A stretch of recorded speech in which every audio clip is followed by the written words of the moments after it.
Good on you, Fatty. Yeah, we're going to get straight into 5 in the bin tonight. It's a special one. Ray Hadley joins us once again. Great to have you here, Ray. Michael Crocker is on the panel tonight. The assistant coach for Victoria's Blues, Trent Barrett. Good to have you here, Trent. And it's an absolute honour and privilege to have Ellery Hanley here. It's a special night to have him in town, and he's in town for good reason. There's a West Tigers gala dinner on, and that's why he's here. We'll have a look at those details before having a quick chat with Ellery. There they are. So he's here with Gary Schofield. There is the British chapter is being honoured that night. English players who have played for Balmain. Special tribute to the West Tigers international back row, Gareth Ellis as well. And I think there's some induction into the Hall of Fame. So we look forward to that. June 28, 6:30 start, Curzon Hall, Marsfield. It's open to the public. Table of 10, 1,750. Make sure you go along. For all you West Tigers fans and anyone else, it'll be a fantastic night. But as I say, mate, great to have you on board this evening. Back in Australia, what a career you had, but your memories of playing at Balmain must be fond ones. Absolutely. I've been very privileged, and for the Tigers to ask me out here again for the dinner, the special awards dinner, has been magnificent. I've been so looking forward to it, and to meet up with some of the old guys who I used to play with, Paul Siren and co, and Wayne Pearce, it's been absolutely wonderful. And I just from getting off the plane, they've been absolutely magnificent. The whole of Australia have been great to me. The staff there, even all the players. It's just been a privilege to be here. Here's some old footage there, Ray. That brings back memories, doesn't it, mate? You know what? It's a great honour to be in the company of Ellery Hanley. It takes me back a long time when I first started calling football back in the 80s, and he was there. And bugger me, you don't look any older. He doesn't, does he? It's unbelievable. Everyone else has got older bar you. Look at you. Can I just say though, Ray, I think probably one of the things what's probably helped me is the fact that I've never drank in my life, and I've never smoked or anything, and I've always looked after myself. In fact, nowadays I play some quite high-level squash now and racquetball, so probably that's helped me as well. And also in my career as well, I probably didn't have any serious injuries. I kept all my faculties about me, and I've been very, very fortunate, very lucky. Fantastic. Well, because up here, well, that's what happens if you don't do anything yourself. That's it. The big man. Let's not forget the big man. That's 30 years of neglect. No racquetball, nothing. Yeah, that's it. Well, probably remember me, Ellery. I used to play just before you, usually about 1:30 in the afternoon.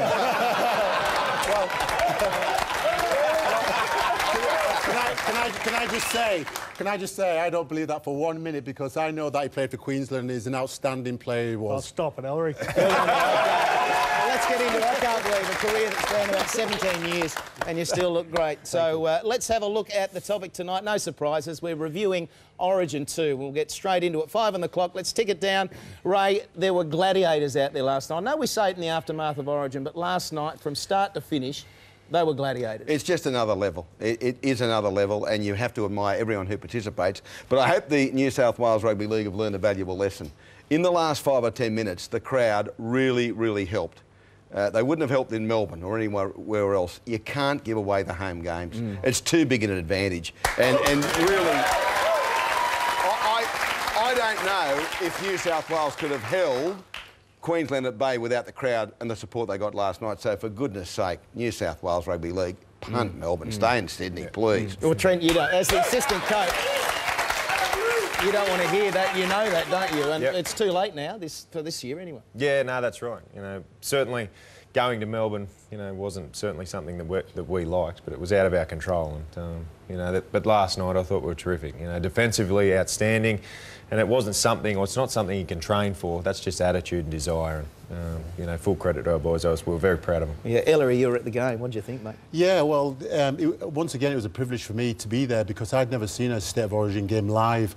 I haven't missed one on TV probably for about the last 8 years, but to go there live, and then also to have the extended privilege to actually go in the changing rooms afterwards.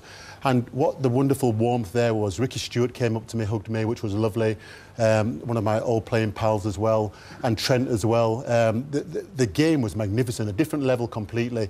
When I look at the games now in England and the Super League, there's no comparison. And I even have to say, probably have to go to the point of actually saying that even at international level, State of Origin actually beats the international games as well. Just on the game itself, were New South Wales that much better than Queensland last night?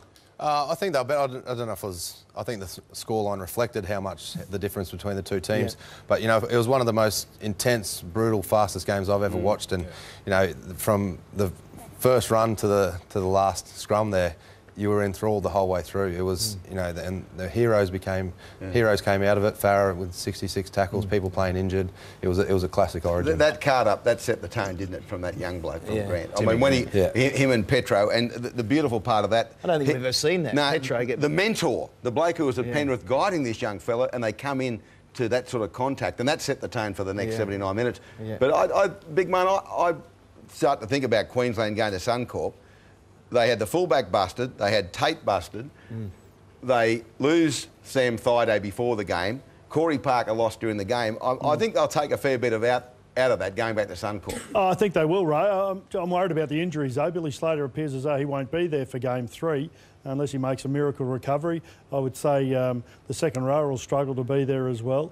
Look, they've got some injury problems, but playing in Queensland's a massive plus for them, and they'll go in very confident. Look, I thought they were brave last night as well, Ray. I thought their effort was fantastic because you watch that game, and I reckon for about 70% of that game, New South Wales looked to be all over the top, and they were all over them, but somehow Queensland just dug deep, found some resilience, and they just keep fighting back.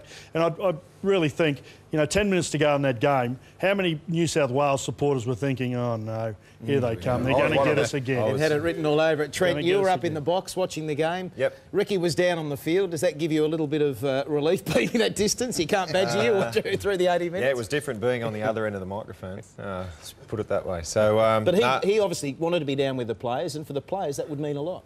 Yeah, no, definitely. He's got a real presence about him, Ricky, and you know, I know the younger players, especially sitting on the bench, really appreciated it. But it was just a great game. But we're under no illusions that we won't have to play. We're going to have to play the best we've played in the last few years to win next week. And we're in this position last year, you know, and we went to Suncorp, and after 20 minutes it was 24-0. Just quickly, Mick, as a player, Bob Fulton was in the room and told me, and he's coached a lot of great football teams over a long period of time, but he said Stewart was inspirational. He said he really calmed them down after that late try in the first half. I mean, does it mean that much to a player, or are you that exhausted at Origin level you can't think about what you're going to do in the second half? I think if they're giving you the right message, it definitely helps, especially in that situation where, you know, New South Wales dominated basically all of that first half, and then Queensland score just before half-time with that kick.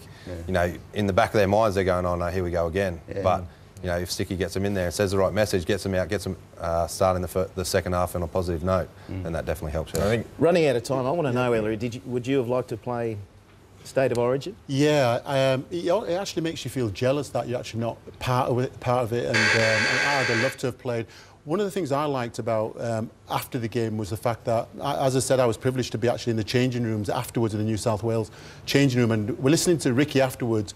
He'd got all the players in a huddle afterwards, and he was speaking to the players, and what he actually did, he brought them back down to a level to recognise, enjoy what you've done, but this is only half the battle. And I think that was magnificent to get the players back on ground level, to recognise that, look, go away to your clubs, look after yourself, enjoy what you've just done tonight for that 80 minutes. Because really, they played against a very outstanding football team in Queensland, and I thought they were magnificent, Queensland as well.